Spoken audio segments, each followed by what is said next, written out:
Have you ever had that moment where you pause in the middle of your busy life and wonder, is this all there is?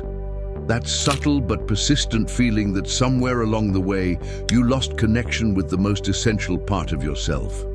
What if I told you that this feeling isn't a sign that something's wrong with you, but actually your soul's way of trying to get your attention? That this ache for something more is actually the beginning of your awakening? The truth is that spiritual awakening isn't about dramatic revelations or leaving your life behind. It's about simple daily practices that quietly but powerfully reconnect you with your deepest self.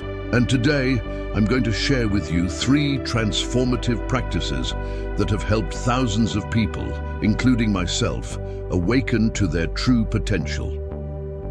Let's be honest about how we got here. Modern life is designed to keep us distracted, busy, and disconnected from ourselves. From the moment we wake up to that alarm, to the endless scroll before bed, we're constantly pulled outward, bombarded by notifications, expectations, and the relentless pressure to do more, be more, have more. But here's what no one tells you. This constant outward focus comes at a cost. That subtle but growing sense of emptiness. The way small stresses seem to overwhelm you more than they should. That feeling of watching your life pass by rather than truly living it. These aren't just symptoms of a busy life. They're signs of soul neglect. Your soul isn't some abstract spiritual concept. It's the deepest, wisest part of you, and like any living thing, it needs attention and care to thrive. The first practice is so simple, you might underestimate it, but it's foundational. It's called the 5-minute soul check-in, and here's how it works. Each morning, before you check your phone, before you start your to-do list, give yourself just 5 minutes. Sit quietly. It doesn't have to be perfect meditation, just relatively still. Take 3 deep breaths, and then ask yourself these 2 questions. How is my soul feeling today? What does my soul need from me today? Now this might feel awkward at first. We're not used to checking in with ourselves this way. You might get answers like tired or overwhelmed at first. That's okay. The magic isn't in having profound answers every time. It's in creating the habit of asking.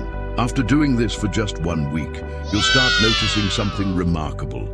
You'll begin making small choices differently, saying no when you need to, speaking up when it matters, finding moments of joy in unexpected places.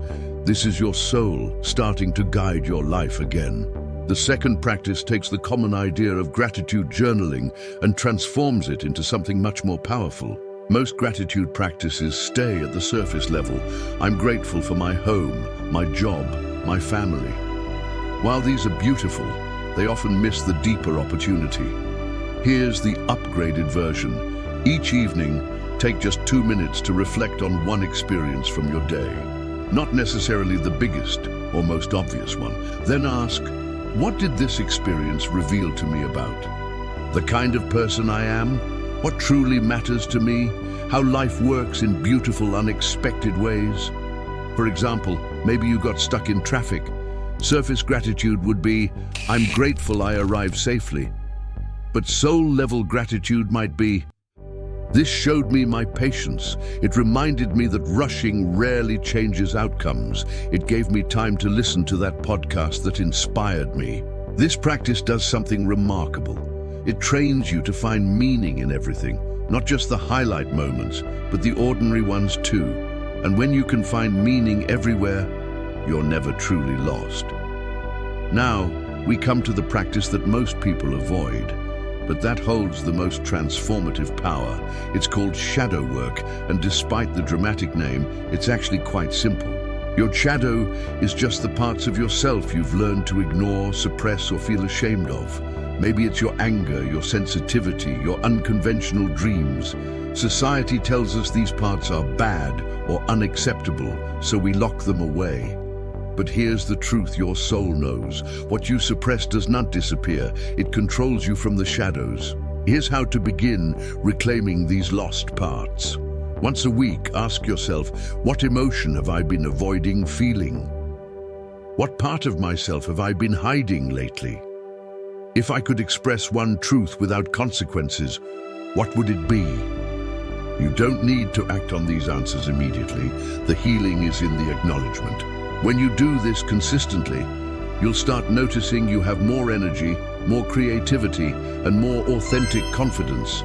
That's because you're no longer wasting energy keeping parts of yourself locked away. Here's what happens when you commit to these practices. At first, the changes seem small, a moment of clarity here, an unexpected insight there.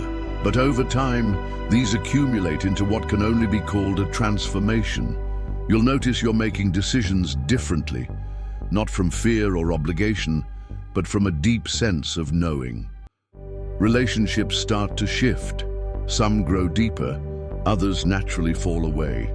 Challenges that once overwhelmed you now feel manageable, even meaningful. This isn't about becoming a different person. It's about becoming more of who you truly are.